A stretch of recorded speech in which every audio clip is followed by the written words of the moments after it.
This is going to be my review of the Lightning Boy Audio Op-2 Comp. It is a tube-based compression pedal. First, I'm going to play some sounds for you. Then I'm going to tell you a little bit more about the pedal. And then I'm going to come back and play some more with some background music. Here we go, the Lightning Boy Audio Op-2 compression pedal.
Hey guys, my name is Kern and I post Home Recording Weekly. It's a website devoted to getting better sounding recordings in your home studio.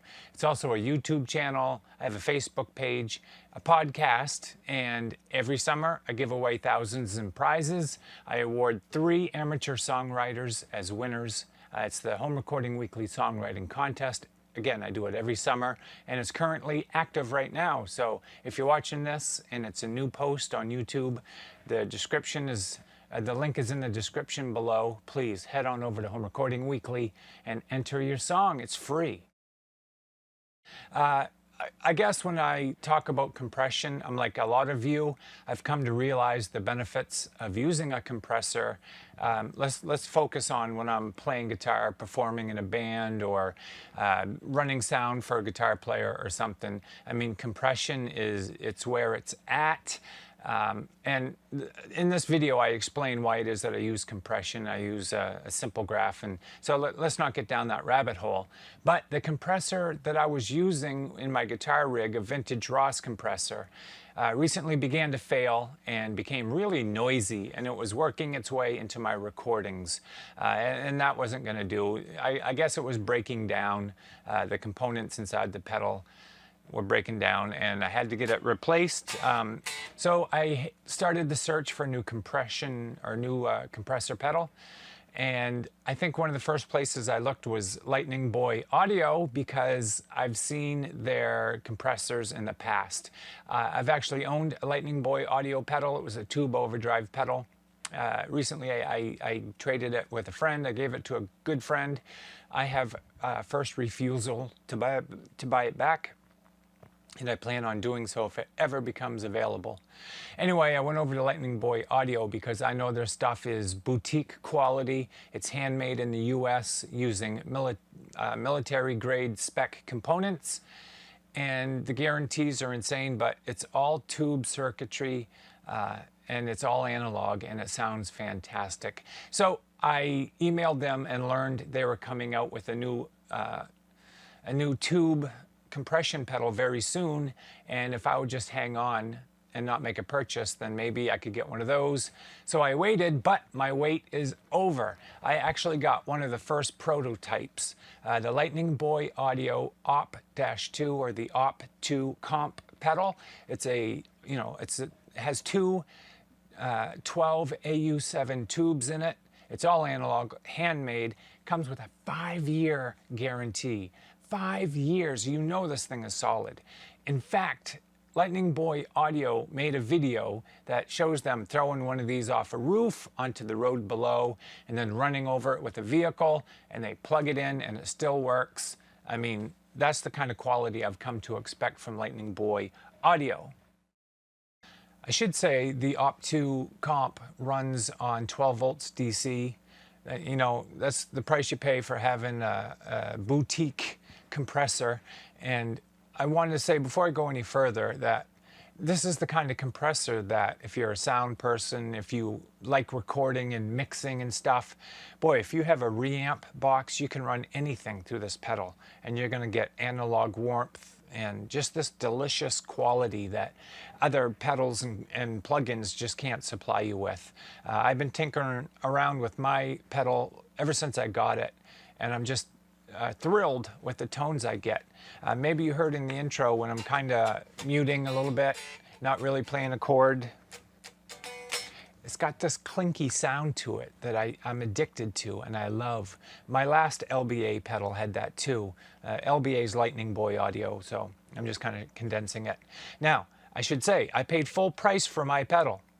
I decided to do that because if I ever wanted to make a review for it, I wanted it to be completely unbiased. And I gotta say, being a prototype, one of the first versions, it was mislabeled. I opted to save a few dollars and have them just use an old enclosure. However, this is the same circuit that you guys are gonna get if you opt to purchase. It's a little more pricey, but it's a boutique build made in the US by hand. Again, using the best components there are. So it's a little bit pricier, and it does run on 12 volts DC. Those are the only two drawbacks. And this thing is super quiet. You know, for having tubes, a lot of times you get all kinds of noise and lower quality stuff. Boys, not with this. I mean, you heard the intro. I played it in clean and in crunch mode, and it sounds great, and I'm in love with it. Okay, now I use an LA2A kind of compressor when I'm mixing or mastering, and I use it on lead guitars, acoustic guitars, rhythm guitars, lead guitar solos. I also use it on things like vocals, any kind of monophonic tones or monophonic sources. I like the LA2A. It's got this auto attack release thing that's very musical. And also it's very easy to apply because all you have is a gain reduction and then a makeup gain, right? That's the only two things you have in an LA2A compressor, if you're familiar.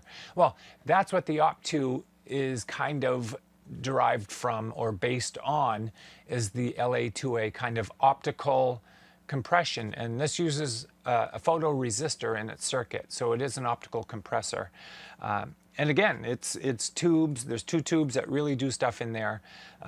And so easy to use, very quiet. Now, the controls on this, there is a turbo switch, a hard knee and soft knee.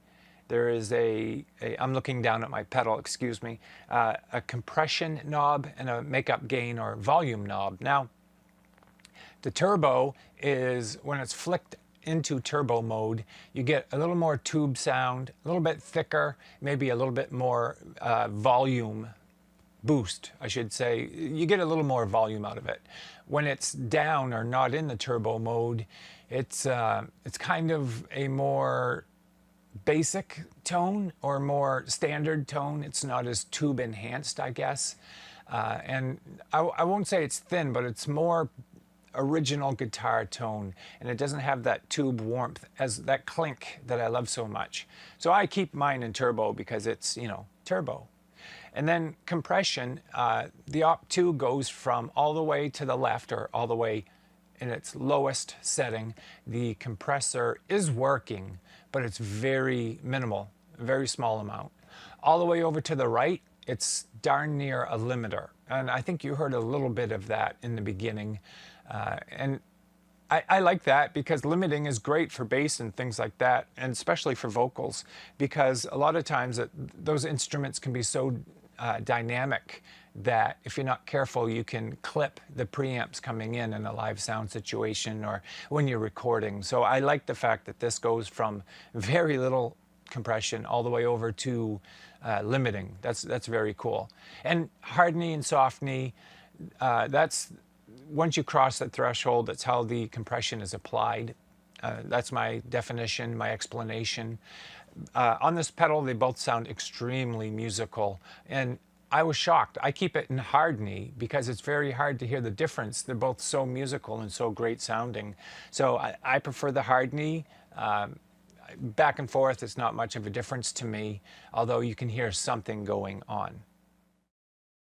Okay, I thought maybe I would just take a second for those of you that maybe don't fully appreciate why it is that we use compression with electric guitars when we perform, when we mix or whatever. I just want to quickly show you with a kind of a visual aid here, why it is that I do it and how I think I benefit from it. I'm going to go ahead and call this, let's see, ADSR with guitar. Now, you're about to learn what ADSR stands for. And again, I'm going to be going through this very quickly, and I think you'll have a much better understanding of why someone would want to employ a compressor pedal when they play or whatever. And again, this is all just why I do it, and your reasons could vary. Okay, this line that is going from the left to the right with time, as it goes to the right, time passes to the right in this example. This bottom line here represents 0 dB. No sound at all. Volume goes up and down. So the louder a signal would be, the closer to the word time it would be. And to give you an example, if I played a note on a guitar and I held it for a second, and then I did a vibrato, and then I let it just fade away, it would look something like this. The line goes from the time I pluck the note in a very short amount of time. In fact, this quick. The note reaches full volume, and hangs there for, you know, a nanosecond or something. And then if we follow this red line with time, it starts to go down a little bit in volume. You know, it's already peaked. It doesn't stay there very long. Even though I'm holding it with my hand, it starts to go down in volume. And then as you can see, I got this little vibrato going, wah, wah, wah, wah, wah, and it quickly fades off and it's back down to 0 dB, okay? Nothing wrong with that. We all are very familiar, and that's what it looks like on a time and volume graph, even though I did this myself very, very quickly. From the time it goes from 0 dB to the very loudest it can be, we call it the attack. I'm going to put an A here. This is the attack part of the note. From the very loudest point, as it kind of stays in volume and maybe goes down a little bit, kind of looks like that. That moment of time, definitely not a minute, we call that the decay. So we have attack and decay, A and D. The next one, we're going to put a line here because this is actually what you hear. This attack and decay happens so fast. What we're actually hearing is this part of a note when we kind of hold it and then do a vibrato out. And as you maybe guessed, that is the sustain part of the note. And then this last little bit right here, it doesn't have to be a vibrato, but I just put that in there. That is the release. That is when it stops the sustain and really starts to get quiet quickly. That is the release. So as you can see with this one note from my electric guitar, we have attack, decay, sustain, release. Okay, that's the way it works. So there's nothing wrong with this. This is how guitar works. And if I'm playing in a band, you are going to hear me pluck that note, and then the rest of it is probably, you'll hear it when I'm playing by myself. Now, I didn't mean to say a full band. You can hear this when you practice, when you play it. It's cool. When you do your solos, your lead lines, you have no problem hearing. But what happens when you play with a dense mix, or you're playing in a band where you have bass and drums and maybe keyboards and another guitar and a singer, all of this volume space gets taken up. Now, this semi-transparent blue is going to be the dense mix. That's what it represents. And if I take off my plucked note just for a second, and everything else, then you can see that all by itself, we've got a lot of volume going on here from, you know, this note that I had up there just barely poked through the top. And I'm going to put all this stuff back on my very elementary looking graph here. So with a dense mix of music behind this note, you can see that the note just pokes through from the attack and the decay. It's louder than the whole mix. You know, people know I just played a note, and then as it sustains, the mix becomes louder. So no one is even hearing most of this note. They're not hearing most of the sustain, and they're definitely not hearing the release happen. So what can we do to change that? Well, we can use compression. Compression is going to do something to this ADSR. It's going to alter the attack, the decay, the sustain, and the release of our note in a very cool way, especially with the Lightning Boy Audio Op-2 comp pedal. So imagine if we could lower our decay and our attack down to, you know, this level here where the release begins, and then turn all of that up. Well, we'd have something that looks like this. Now, here is a note that's been compressed. I turned on my compressor, basically. The attack goes up and up and up, but it's not as loud as our first note.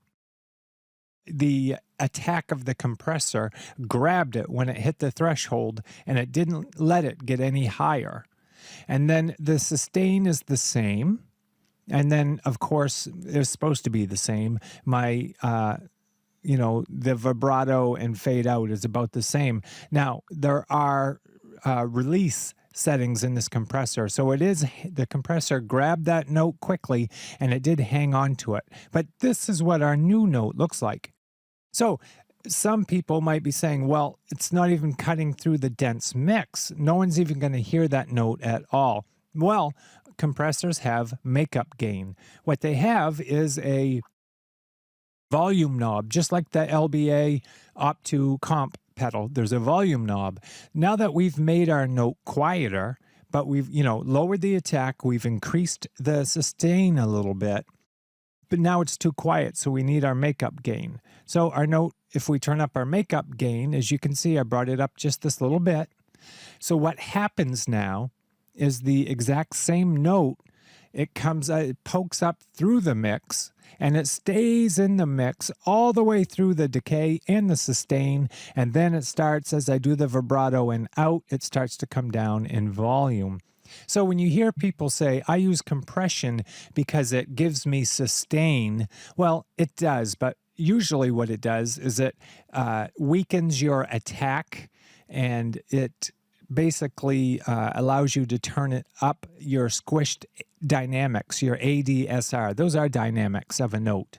So you've lowered the dynamics, and now you can turn it up and you stay in the mix or on the mix. You can be heard a lot better, and you don't poke through that ceiling too loud. Folks, that is why I use compression.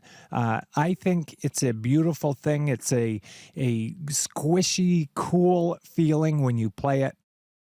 And it lets me be heard.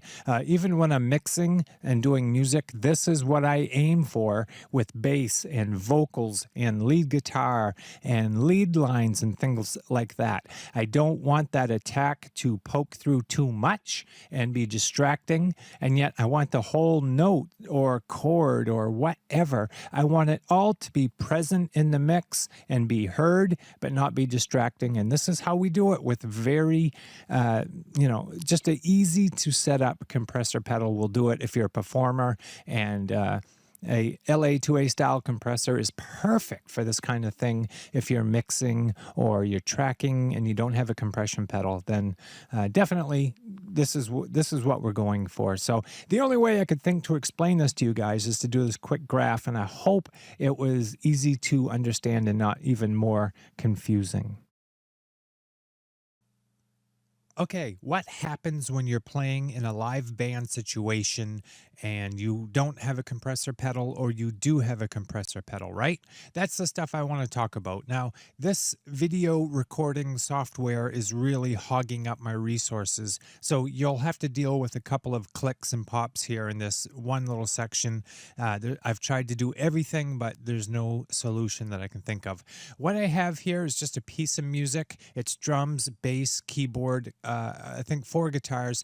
And then what I've done is I've just simply put a microphone in front of my speaker cab and recorded 2 clean passes of a lead line, and then 2 dirty, using a dirty channel of an amp and an overdrive pedal. Each pass starts, each section here, the clean passes, there's one without a compressor pedal and then one without, so we can really hone in and listen to what's going on, and I can try to point out some things that I hear. Whether or not I hear them, I don't know, but I believe I do. So let's go ahead and mute my vocal mic here, and we'll just listen to the music, and then we'll listen to the lead lines. However, I forgot one thing. Before I do, I wanted to point out that all of these guitar tracks, these takes that I've done, don't have any plugins at all on them. There's no EQ, no compressor, nothing to enhance them. It's just straight into my DAW. Okay, here we go. Let's check this out.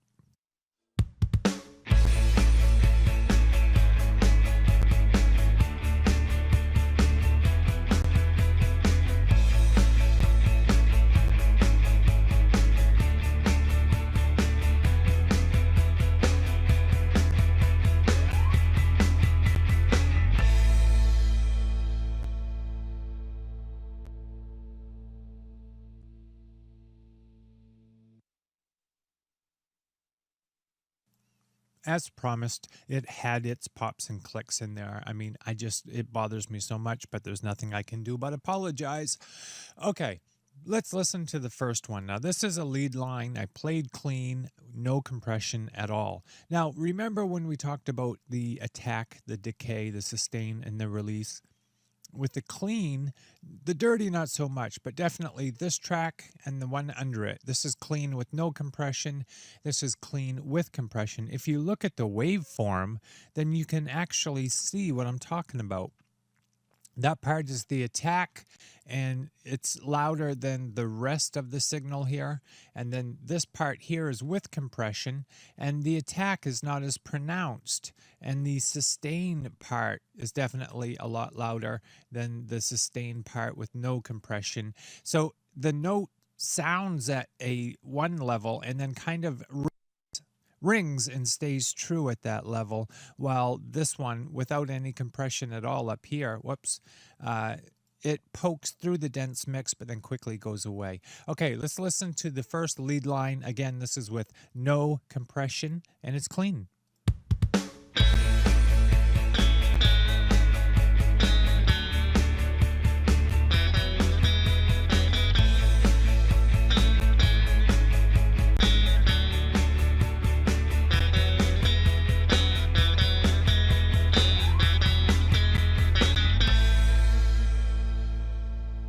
Okay, so you heard that come through. It poked through the dense mix, but then once I compare it to the next one, you're going to see that it kind of gets lost in the mix. It pokes through and then it gets lost. Listen again, folks.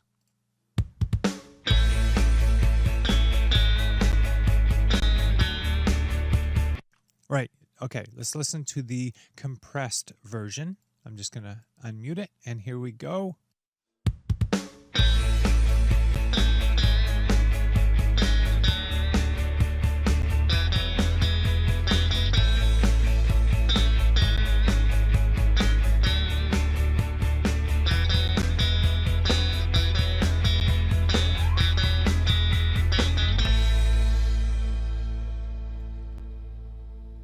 Now, besides a lot of errors in timing and things like that, I mean, this is sloppy. I just set this up for you guys really quickly. What I hear is there is a lot of attack coming through. You definitely hear the note poke through, but you're hearing a lot more of the vibrato, a lot more of the sustainy part of the note. Now, I'm going to play this again with the loop on, and I'm just going to bounce between the two, and I can't put overlays on here fast enough to show you. Just know the top one here, if it's muted, you're listening to the compressor, and when it's unmuted, you know what I mean? So try to follow along with these mutes here. Excuse me. The top one is no compression. This one is compression. I'm just going to try to listen to the sustain and the vibrato of the note and which pass has it.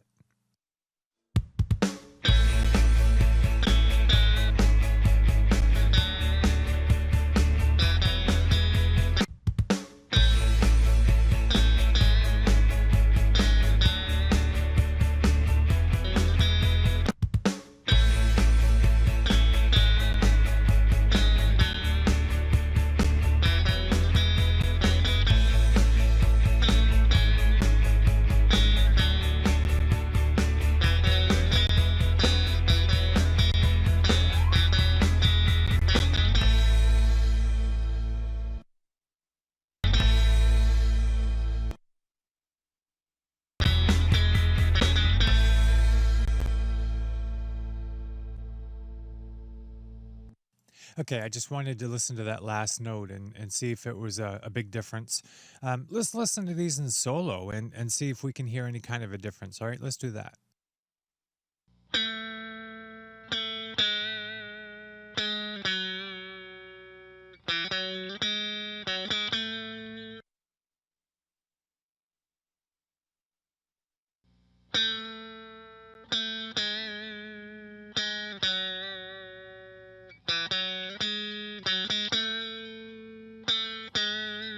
One thing I can hear is the background. You can hear the microphone noise more. You can hear the vibrato more, of course, but the microphone seems louder. And that's because we have decreased the dynamics and then turned it up with the makeup gain. So let's listen again here.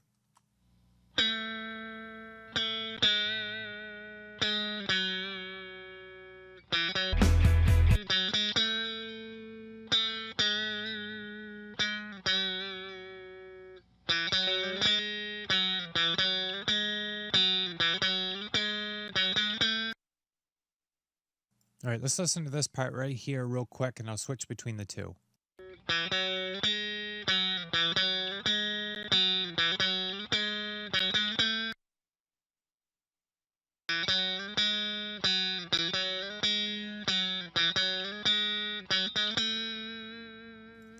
think the first one is a lot more pokey, like the note, more attack. Not as much body. Again, it's very subtle, but listen to this compressed one.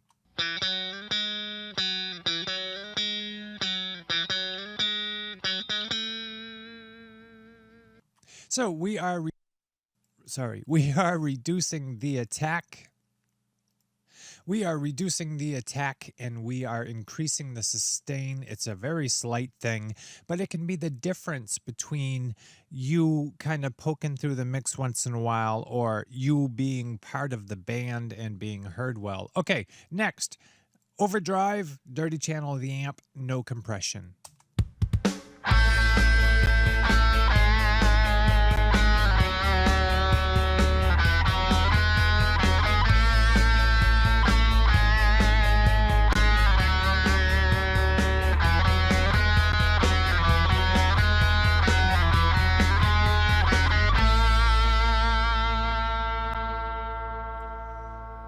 All right, let's go ahead and do with compression now.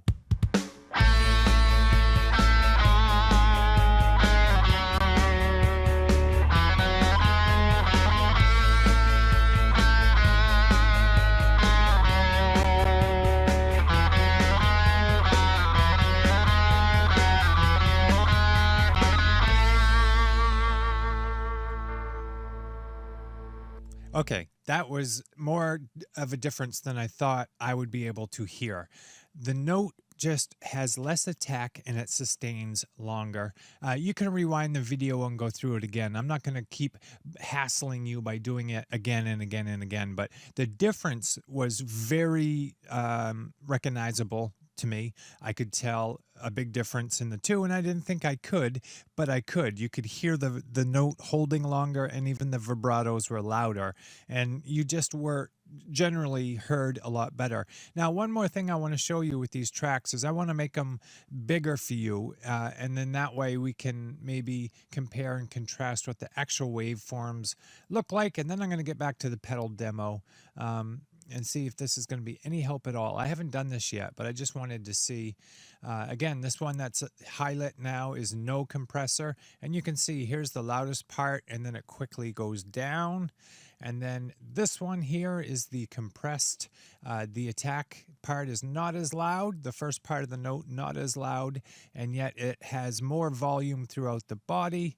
And let's do the overdriven ones just for giggles and see what it looks like. And then I will stop the harassment, you guys, I promise. Let's see this one and this one. Let's make them louder. Do do do do do do do do, just so that we can look a little bit closer here and see exactly what is going on with our notes. Well, let's start right at the beginning with that first note, and then we'll see this one up top. Let me unsolo them here, or unselect them. So this one up top here has the attack coming in here, the loudest part of the note, and then because it is dirty and overdriven, it kind of hangs on to it a bit. In a dense mix, that first note's definitely going to come through. The attack is definitely going to come through. And then, you know, by the end here, over here, it's kind of lost, right? Well, our sustained one is not as loud, so we can turn it up and be equally as loud when we're done, but it kind of has, it looks like the same amount of body. That note's probably not a good one because it actually looks like it's quieter, but believe you me, it's more sustainy. You could hear it when I played the two.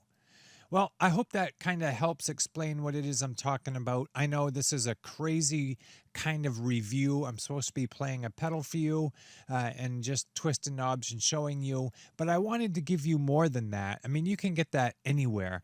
I wanted you guys to hear what the LBA Op-2 comp pedal sounds like, but then I wanted to explain what it's doing, why I love it, why I use it, why it's on my board, and why I recommend it so much. Okay, let's get on with the closing part of this video. Thanks for your time, guys. I know this was long, drawn, and stretched out, but there's more good stuff to come.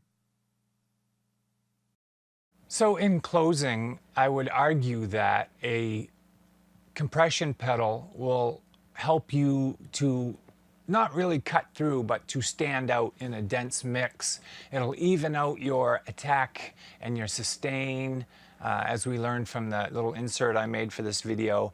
And it can actually make clean guitars sound thicker and richer too, depending on how you set it up. I'm addicted to compression. I've always used it on my board as soon as I learned what it could do for me. You know, as a young guy, I didn't know any better, so I didn't use it. But if you're looking for a compression pedal, or a compressor that you can use in your home studio as well as on guitar rigs, or if people come over to record, if you're a session player and you're looking for something totally amazing in quality and in tone, then I urge you to pay a little more and get the Lightning Boy Audio Op-2 comp pedal. It's made by hand in the United States. It's boutique, it's all analog. There's two tubes in the circuit, the AU7 tubes, and they're really in the circuit, they're doing something. It's a very quiet pedal, and I'd say it's transparent, but there's something going on there where the tone of my guitar comes through, and yet you get all of the tube goodness that analog tubes can bring. And a lot of people argue that solid state and analog tubes, you know, they're both analog, but solid state and tubes, there's no difference. But man, this thing sounds so fantastic, and I argue, I think there is a difference when you hear a nice tube, a boutique tube amp or compressor or EQ or whatever you have versus a solid state. And they both have their advantages, I understand that. But I mean, this is exactly what I was looking for. You know, I can use it in my studio, I can use it to make sources sound unique and different and cool.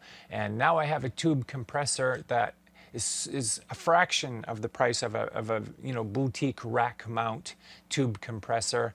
Those prices can be insane. And yeah, I got this one.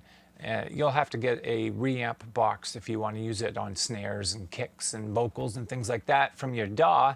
But you know, I have one, so it was a no-brainer. This thing comes with a 5-year money-back guarantee. You know what? That speaks for itself in build quality. I'm going to have this pedal for more than 5 years. I'm not going to get rid of this pedal. And if anything ever happens, I'll probably send it back to Mike and say, give me a new one. You know, here's one for parts. I want a brand new one. This thing is extremely musical. It does what it's supposed to do in spades, and it just sounds wonderful. The roll bars protect the tubes. It's a cool color. And I'll tell you, this doesn't mean anything, and it's not supposed to push you over the edge or, you know, to make you purchase or anything. But when people see it, they're drawn to it and they ask me, what on earth is that? Can I hear it? Where'd you get it? You know, so I think that's really cool. You know, it kind of sells itself once people hear it and see it. The Lightning Boy Audio Op-2 comp pedal is amazing. I'm glad I waited and I made the purchase and I got it. And I don't care that it's mislabeled. You know, I got the early prototype. I think that's even cooler. Yours won't be mislabeled when you buy it. It'll be labeled correctly. It's easy to apply. It's easy to use. If you don't totally understand compression, this pedal is the one you're looking for. Again, it's a little more upfront, and it is 12 volts DC. But Mike at LBA, at Lightning Boy Audio, he can sell you a transformer for like 20 bucks, an adapter for it, and you're off and running to the races with a brand new quiet tube compressor. I love it. I'm keeping it, and I can't say enough about it. And you're probably going to see a lot more videos in the future of me using this thing to do all kinds of cool things in my studio. Again, it's the Lightning Boy Audio Op-2 compressor pedal from Lightning Boy Audio. Thanks for your time. Thanks for checking out this review demo for this pedal.